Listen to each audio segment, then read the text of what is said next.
Chukwu okike ịdị mma, ịdị mma. Chi okike ịdị mma, ịdị mma. Chi okike ịdị mma, ịdị mma. Ịdịrị obi m mma ọfụma mara m ịdị mma, ịdị mma. Chi okike ịdị mma, ịdị mma. Agbanwele ịdị mma. Ịdịrị n'obi m mma ekwe mgbadike ịdị mma, ịdị mma. Onyinye aka m na mgbe mkpa ịdị mma, ịdị mma. Ọ bụghị chi na-echere m ịdị mma. Ịdịrị n'obi m mma Chukwu ndị na-ekwu eziokwu ịdị mma, ịdị mma. You are not God of double standard, Idima. You are the only true God, Idima. Idiri no bi mo mofuma maramo, Idima, Idima. Abanwele, Idima. Iyeli obame, Idima. Idiri no bi mo mohisha maya mili, Idima. Idima, uhicha maya mili idima, idima, uhicha maya mili idima, idima, idiri nobi muma, iji nkata kurumiri, iyereme ndi jobale, odima nemere muma idima, idiri nobi muma, chukwa bugi bomezi mado, ịdị mma. Obiligwe n'Igbo no mezi mmadụ ịdị mma. Ebigabi n'Igbo mezi mmadụ niile dị mma. Ịdịrị n'obi m mma. Ọ bụghị be kwe mgbadike. Ngwode sariki ya lasa. Ọ dị mma na-emere m mma ịdị mma. Ịdịrị n'obi m mma. Chi anyị Igbo mere mmadụ. Idima, eze n'Igbo mere mmadụ ịdị mma. Eze n'Igbo mere mmadụ niile dị mma. Ịdịrị obi m mma. Igbo bụ Igbo. Igbo bụ Igbo birikweni ụtụtụ ọma, ehihie ọma, mgbede ọma. Depending your time zone. Anyị ya dịka echi maka na echi adịghị agwụ agwụ ka anyị na-agba gị. Ọ bụrụ na isonyebe, what are you waiting for? Click the like button, subscribe, comment, share. If I If you are just coming across our channel for the very first time, this is Kelenna TV. We are live and we are direct, bringing you the gospel of redemption like your doorstep. If I make common sense, the reason I brought name if no, if kara marife, manon what if in a chief do to see where do. I just want to make common sense as always. If I make a common sense, if I never drag about the gospel of redemption, bunke bezioku. Heaven bear me witness if I'm name obruna me out of hatred, or not me because na kurumungo. Obruna me out of hatred or na kurumungo. Onwa if I'm not cho. Onwe ife m na-arịọ eze shi okike abịama ka ọ ghara imere m ya ka ọ ghara iru m aka mana ọ bụrụ na m na-eme ya based on what we have seen on la social media and trying to question, and when we ask question we demand answer or we expect answer from the angle we are coming from. We expect some clarity. You gotta go ịmara na ihe anyị na-ekwu na ọ bụ eziokwu. Amame na gota ihe anyị na-ekwu abụ out of hate ọbọ maka na na-enyere anyị ego no mana anyị na-ekwu eziokwu based on ihe dị na media. Anyị na-ajụ ajụjụ and ajụ ha anyị na-ajụ onye asụ ndị Igbo tụrụ inu si n'ọba akọwalue egelue. Amame na gota akọlue egelue. Ife anyị ji ekwu ihe a bụ na okwu Biafra struggle dị omimi. I am not a member mana everything about this struggle, the social media, even to the point, those things you think that they are secret videos or secret conversations, whenever the need arises for it to come to the public, it will be made public. That alone, the struggle, everything about it in social media, that is because it is not a secret cult. It is not a secret cult. The struggle, the media. And oku, say, it is either na ndị a ifuru ha na ya na oge nkere na-arụkọ ọrụ, which na ha no go na this media before now, before oge nkere. Now, it is either na ha adịghị agwa eziokwu, they are just leading him knowing fully well that he will fail, or na ha achọ igwu okwu based on ife ha na-erite ya n'aka ka ọ gara stop, ka ihe a gara stop ịdị na-abịa. Amamo ntunu si afuta what is playing out now. But as someone that have been here, I have said it countless times. We were here when somebody will come out and address himself as Mazen Nnamdi Kanu, the most trusted. That is to say, like other people working with Mazen Nnamdi Kanu, he trusted them to some extent, but he is the most trusted. What happened today? Don't be distracted from what is playing out now. Never. Somebody have identified or addressed himself as Mazen Nnamdi Kanu, the most trusted. Now, today, where is that Mazen Nnamdi Kanu the most trusted? That question, Oya the better answer to it, but Mazen Nnamdi Kanu when he regained his freedom. Now, and before ejide Mazen Nnamdi Kanu, ayade afu nwunye ntu a n'ihu akwụkwọ emegide jidia, those that felt that they are the builders, they quickly ran to her to work with her against the rejected stone by the builder. I'm going to follow us carefully, because then they are the builder. Mazepa was the rejected stone. They never knew that no name that rejected stone never came now. And up to date, that rejected stone, they rejected then about the chief cornerstone, Bonye Jimakia, Afia, went to a now. They quickly ran to her to convince her to stand with them. Today, the woman about Mazepa, even make it say, na Mazepa, boy, here we're trying to do a canonime up to date. So, Marini na Kachine Jinefo, ona for reason to think otherwise. Now, one na anyị nwoke oge nkere before mụ abịa n'okwu oge nkere. Ihe anyị na-ekwu bụ ihe dị na media, and we are analyzing everything with ife proge n'ọnụ. We don't have any problem with anybody or whatsoever. Our only problem is to continue to lie, and the information continue to come like social media, and you have not debunked any. That is not how Mazepa get this struggle to where this struggle is now. That is the problem we have with you. There has been accusation upon accusation upon accusation. You are yet to debunk any. And that is red flag to this very struggle. Do you know why? We are not fools. You are not running the struggle with your own personal money. So you must appear clean before Ndebanye that is contributing this money. And in the on social media, on social media, everything about this struggle, the social media, it is not something you can just run as you like.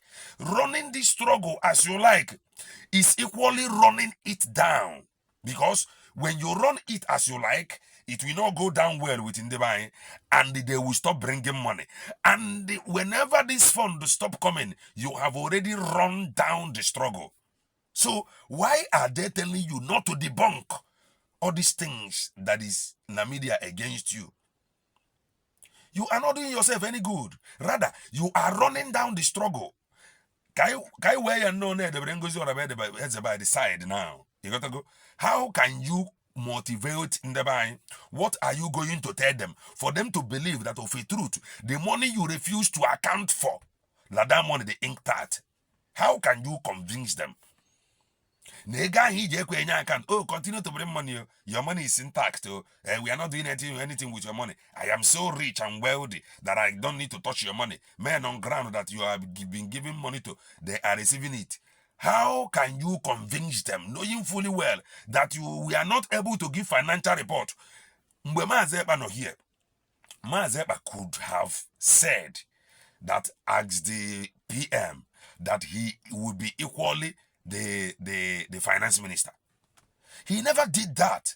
That is because by so doing, only any allegation in the matter formulated against him, people can believe it very easy because he is the finance minister and he is equally the PM. You cannot run Bongorian style of government like this very struggle. It can't work. President, Oye minister of Oye. So all the portfolios, we are not yet a country. So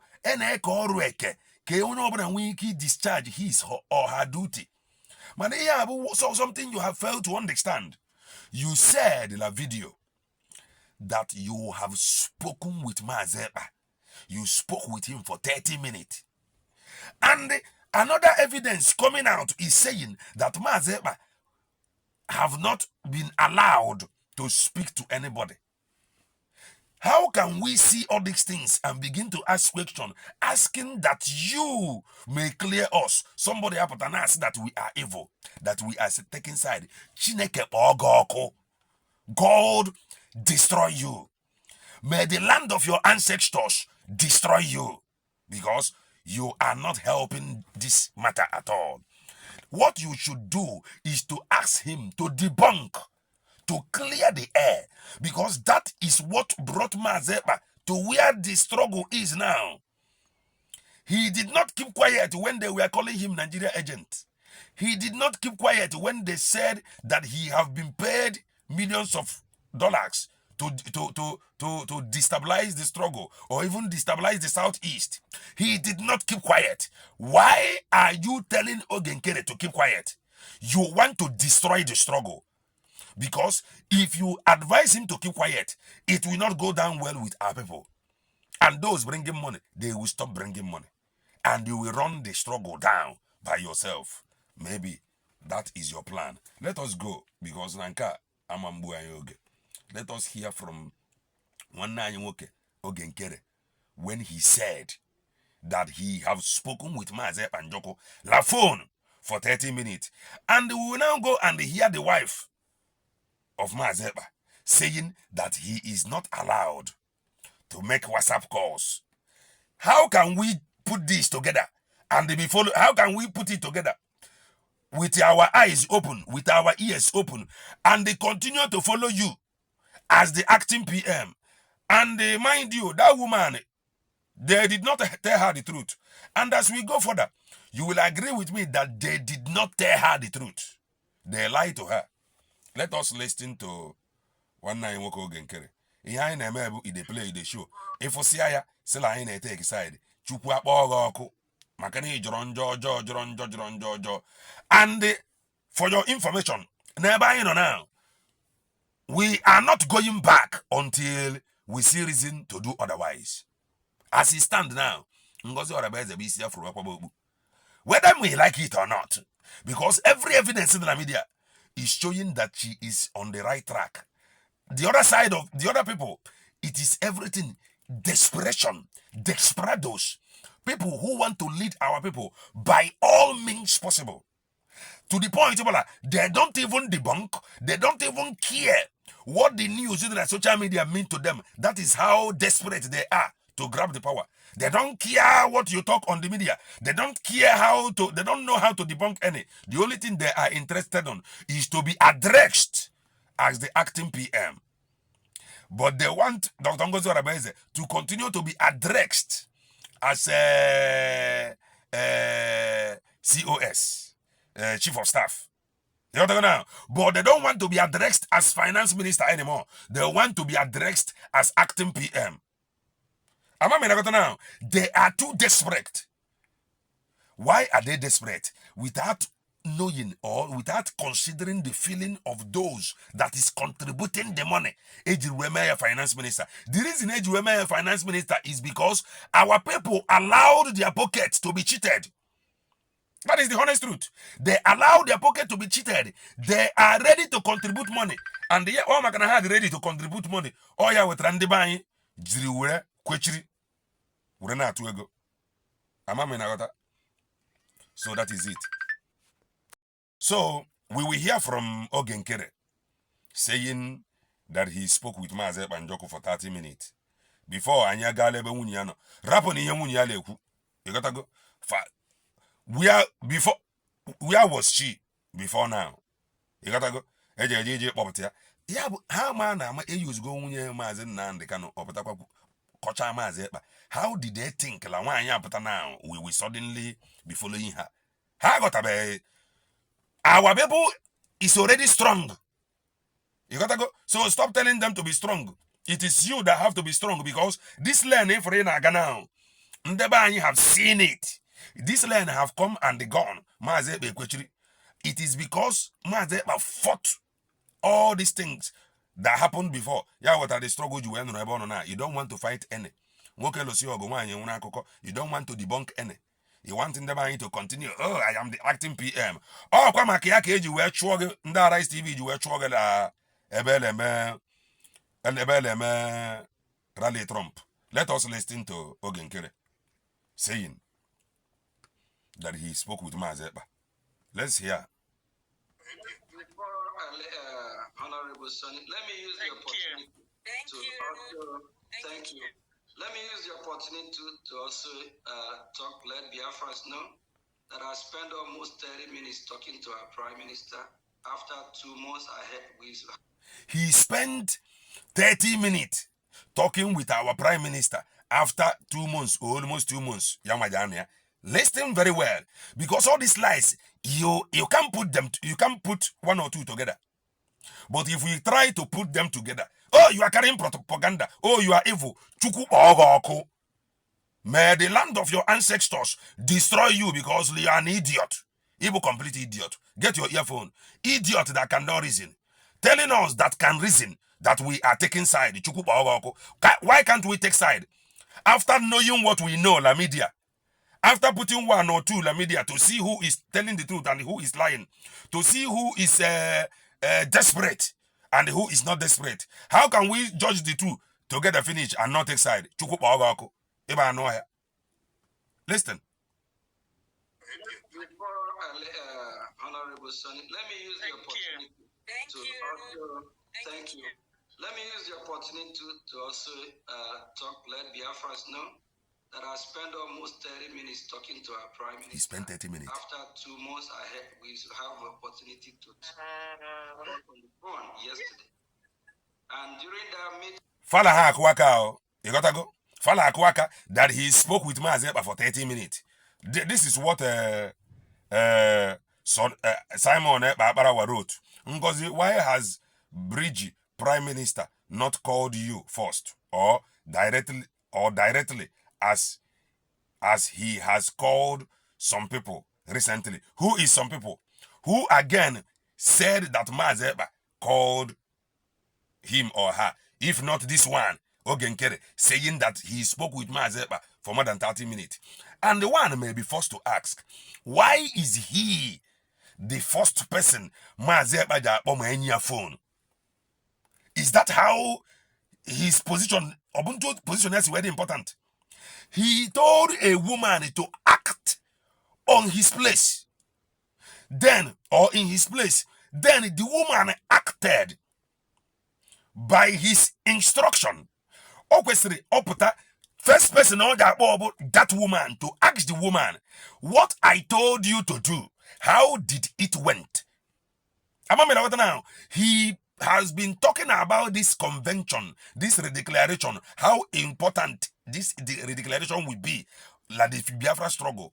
And before the redeclaration, he wasn't here, and he instructed that Dr. Ngozi Arabeze should act like his place.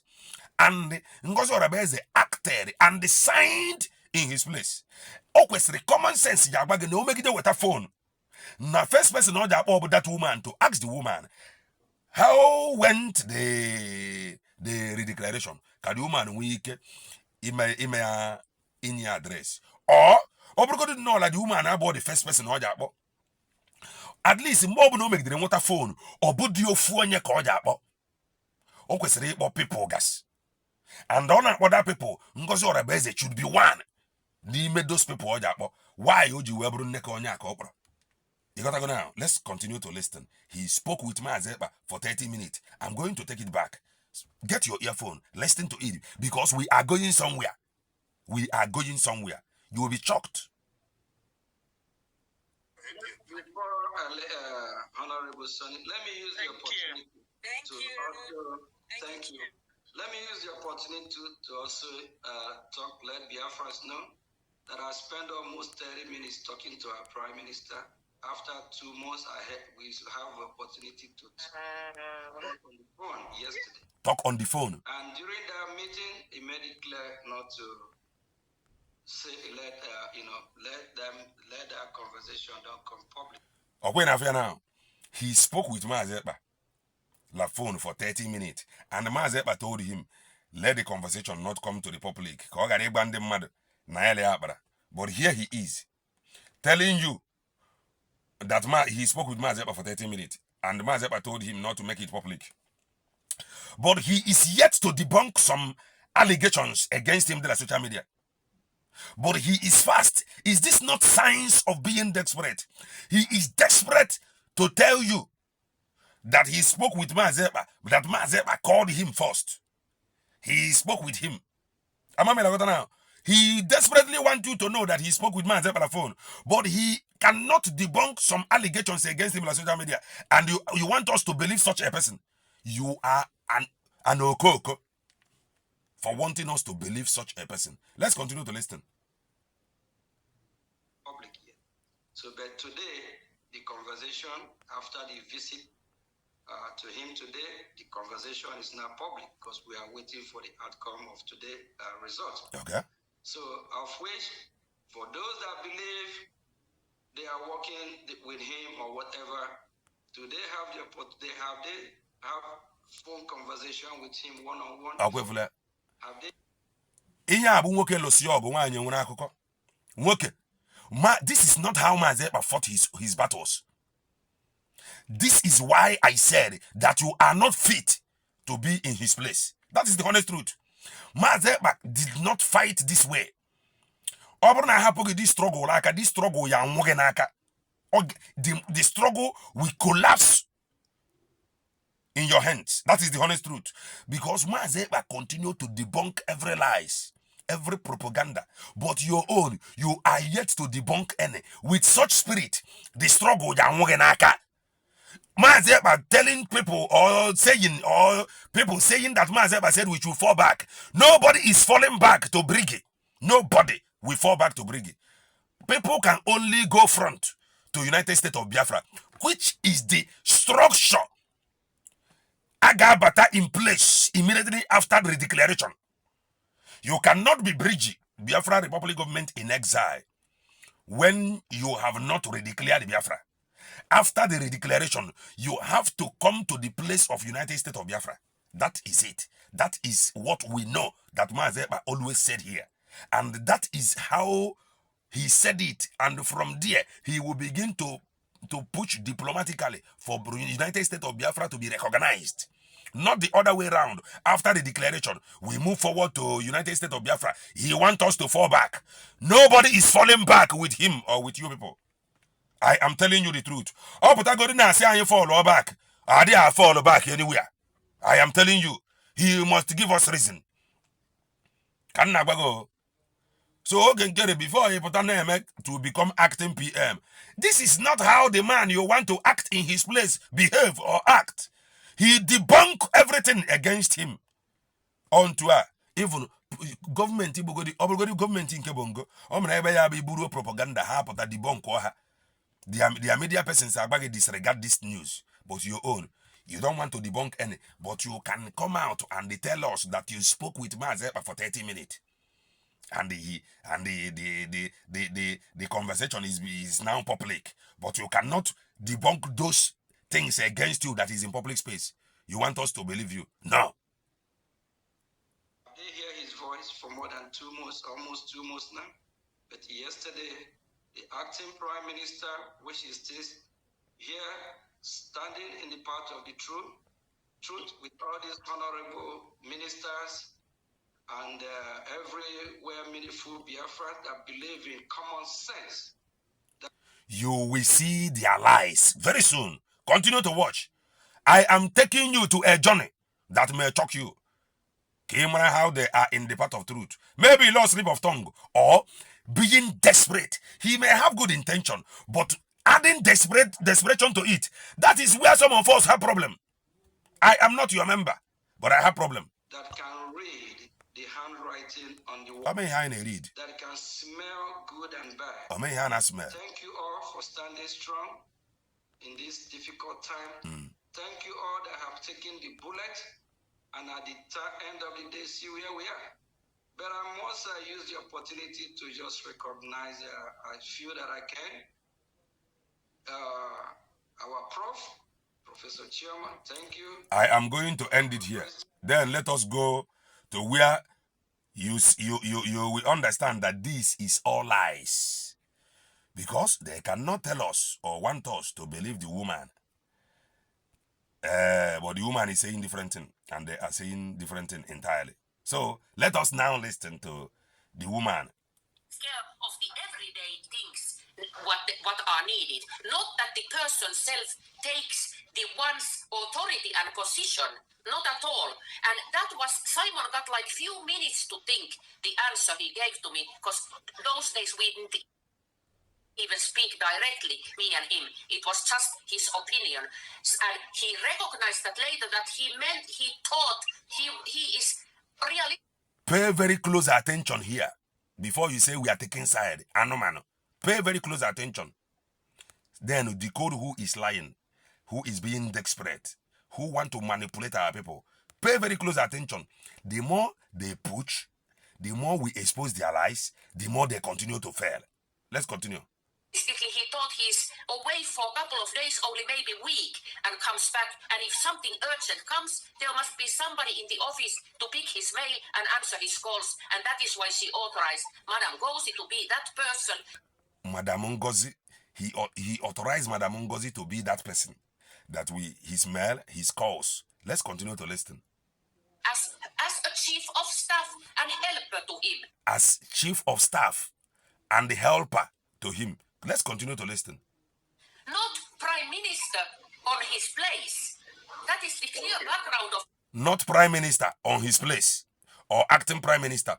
He recognized chief of staff, pick his calls, his mails, act in his place. Not prime minister. Let's continue to listen. This message, I tell you this with true honesty. So nobody believed that this can lead to this kind of situation, that the person self goes and forms new government. The person self goes to form new government. They did not tell her the truth.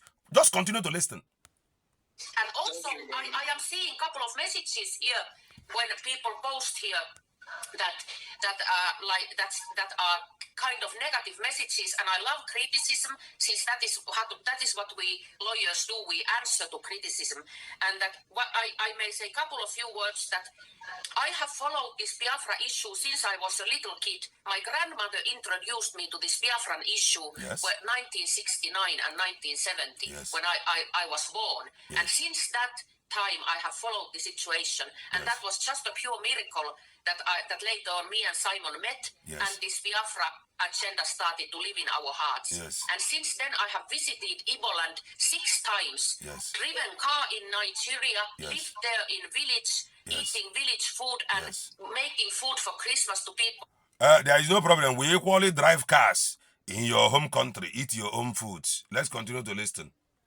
I know and read plenty of Biafran history. So now I know Pay something attention. about We are getting Biafra, closer. and my hands and feet are in the red soil of Iboland. So if people criticize me that I do some business here or something, let me tell you, this is from my heart, and I even jeopardize somehow myself to take a stand in this issue. She jeopardized herself somehow to take a stand like this issue. Let's say I understand her to some extent here. Let's continue. But I don't mind, and I am ready to go as far it takes, because this situation now is wrong. What is happening now is wrong. Madam Goshi should not continue this, what she's doing, and they did not tell her the truth. They ran out to tell her that Ngozi Orabueze formed a new government. They run out to tell her that Ngozi Orabueze is now acting PM. And that did not go down well with her, because she said that that wasn't the plan of Mazepa. That the plan of Mazepa, that Ngozi Orabueze, chief of staff, should be acting like his place to receive his call and they do some other things, smells. You understand? Let's continue to listen. Okay, for give space and help actually to Mr. Oge to get this heavy burden handled with. To give space for Ogenkere to get his heavy burden handled. What is that heavy burden? Did they told her that Ogenkere is equally an acting PM? And this heavy burden, she did not make mention of it. Let's continue to listen. And third thing, people here ask plenty, why Simon don't... What is that heavy burden that Ogenkere will handle?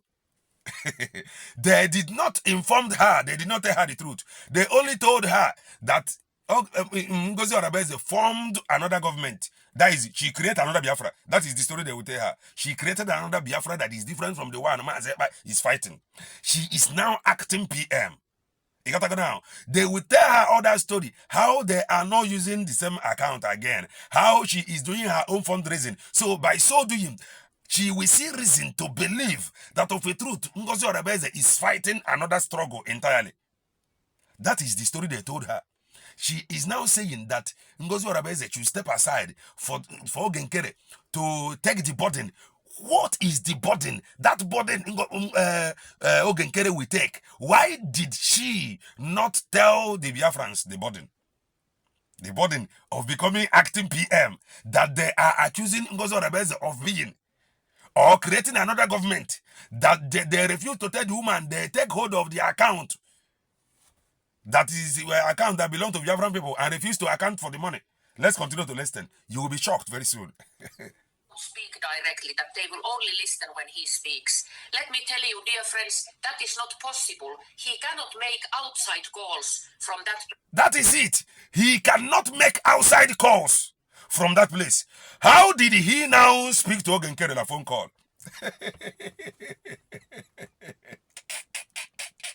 Okay, over there. He cannot make outside call from there. How did he now speak to Ogenkere, la phone call, for more than 30 minutes?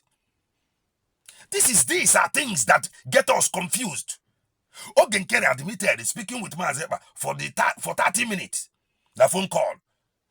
But this woman is saying that he is not allowed to make outside call. Who is lying and who is saying the truth? Who is desperate here to become acting PM? These are things. This is where we have problem. Not that we have done any personal business with Ogenkere, but the lies upon lies he is yet to debunk the social media. We are not comfortable with it. That is the honest truth. It is not going down well with us. And our people that is contributing money to this very struggle, it is not going down well with them. So by so doing, if Ndebani allow themselves to be manipulated into this thing that is happening now, the struggle will die in the hands of these gangsters. That is the honest truth.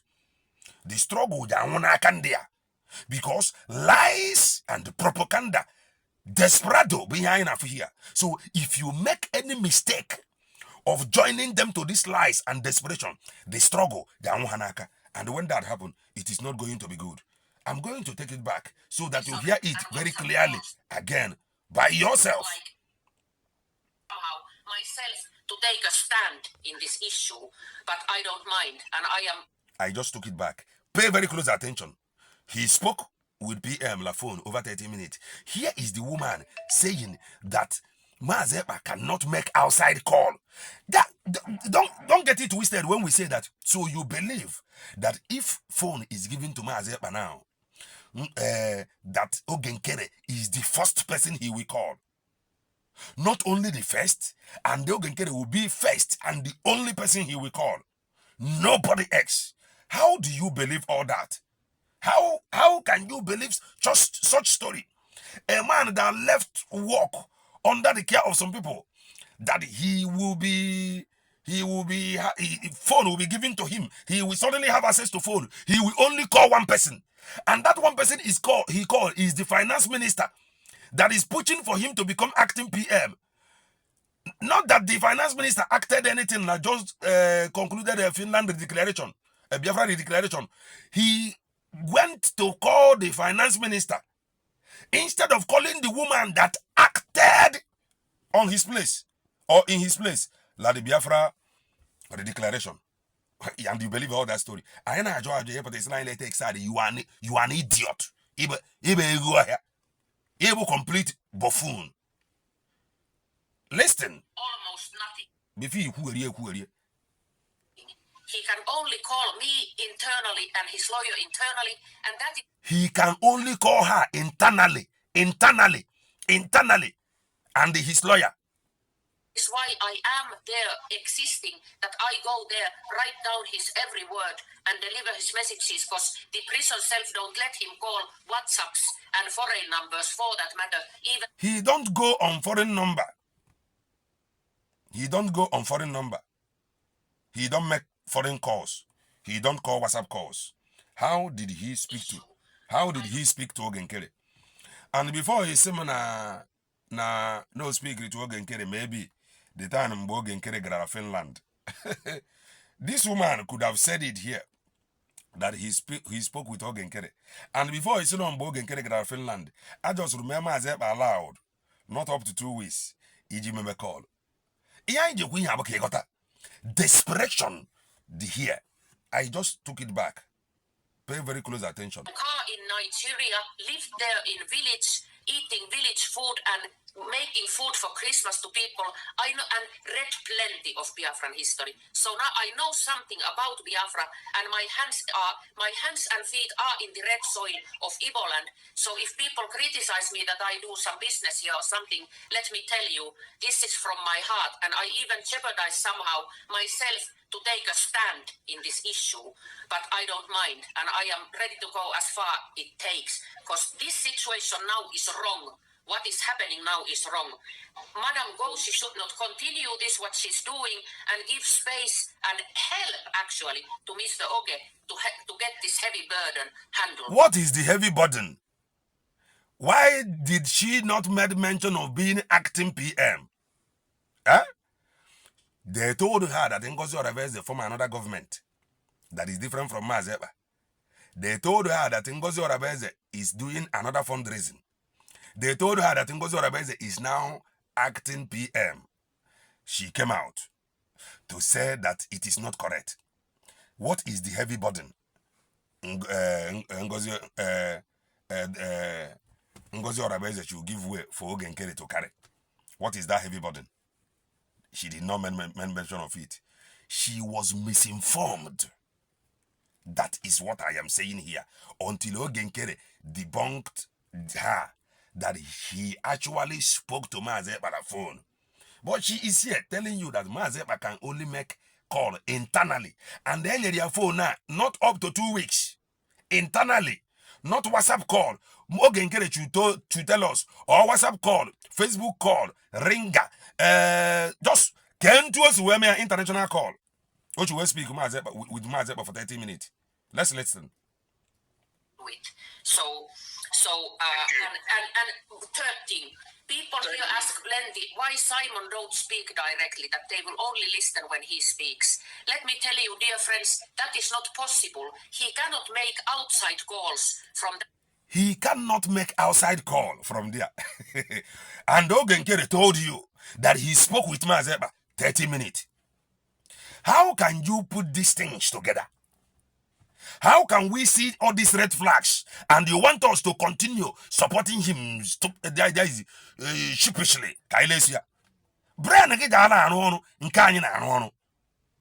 He spoke with Mazeba for 30 minutes. But the woman is saying here that it is not possible for Mazeba to make outside call, only internal. And the internal callable to the wife and to the lawyer. Finish. Finish. How did Ogenkere spoke to Mazeba? That is the question that is begging for an answer. So some of you that is defending him that know better than him should come out and defend him. Oh, you can defend him, you can answer for him so that we can support him. Desperados. And WhatsApp calls. And I just took it back. And help, actually, to Mr. Oge to get this heavy burden handled with. And third thing, people here ask plenty why Simon don't speak directly, that they will only listen when he speaks. Let me tell you, dear friends, that is not possible. He cannot make outside calls from that prison and WhatsApp calls like almost nothing. He can only call me internally and his lawyer internally, and that is why I am there existing. He can only call his wife and his lawyer internally. He cannot make outside call. It is not possible. Ogenkere, how did you spoke with Mazeba for 30 minutes? That is the question. Until he respond. Kachineke meziokwu. Mgbe anyị kwụ n'ụzọ eziokwu ume. Mgbakwane anyị ka dị confuse ume. Ka ịmata. Ka ọ bụ mkpọgharịa nke ya ụgwọ sịrị ya speak to Mazeba for 30 minutes. Is it that some of you don't understand it? Rewatch the video. You will understand it. Ka Chineke meziokwu a. Enye gị understanding. Na Eze Chiwike Abiama. Ise.